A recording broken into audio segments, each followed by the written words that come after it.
Okay, I'm in the middle of preparing my cheesecake crust or base. I am going to bake mine in an 8-inch square pan. So before baking the cheesecake, we need to bake the crust. I've already mixed the ingredients, which are graham crackers, walnuts, and the coconut, which were processed in the food processor, and then the melted butter was added to it and just simply mixed by hand. Now I'm going to give you a recommendation, which is don't melt the butter and mix this crust mixture up until you're ready to put it in your pan and bake it. It's easier to work with right after you've melted the butter and the butter is still warm. As it cools, it's a little bit harder to work with. Okay, so that's ready. This is gonna go in here, and this is very simple, but I just wanted to show you the technique that I use to make sure your crust is prepared properly in the pan before going in the oven. Okay. So using my spoon, I'm trying to even it out as best as possible before I pack it firmly. This way it helps ensure that the crust is an even thickness all the way around. Okay. I just look for the low spots and put this in. So the quantity of crust or base mixture is probably a little bit more than you'll need to fill an 8-inch square pan if you are going to use the same size pan as I am. I'll get a little bit more once we're ready. You know what, maybe I'll use all of it, just about all of it. Once we pack it down, it's gonna be a little bit thinner. Okay, that looks good.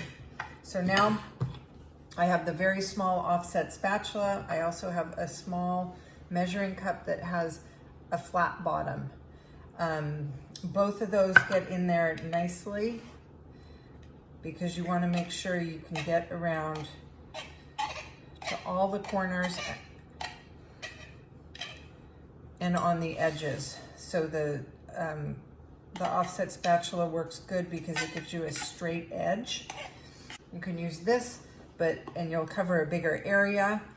The difference being is, of course, that the measuring cup is round and it doesn't give you, it doesn't allow you to get on the edge of the square cake pan. So perhaps using both the tools work best.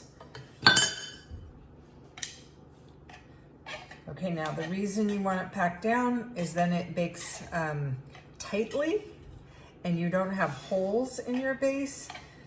When you pour the cheesecake batter on top, it's not going to leak through below the base. It will stay on top. Now I'm gonna bake that at 350 for just to get a little bit of color, and maybe about 5, 6, 7 minutes. Okay, the cheesecake base or crust is baked. Whether or not you guys can see that, it has a little bit of color to it, a little bit of golden brown. I can also feel that it's not raw and it's baked, it's dried out and a little bit firmer. I have already mixed my cheesecake batter. If you have time, I recommend you do that in advance. You can mix it and let it sit in the refrigerator overnight. One of the reasons to do that is that after mixing it, there's a lot of air incorporated into the batter. And if it sits in the refrigerator overnight, some of that air will come out. Hopefully all that air will come out and release, and then the batter is not quite so aerated and it will make for a better textured cheesecake. Okay, so like I said, I'm using the 8-inch square pan. I'm gonna use all the batter from the recipe. You can see the lime zest in it.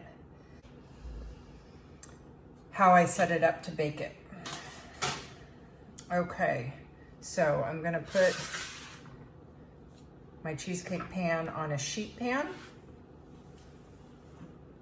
And then I am going to carefully pour water into the sheet pan. Make sure your water doesn't end up in your cheesecake.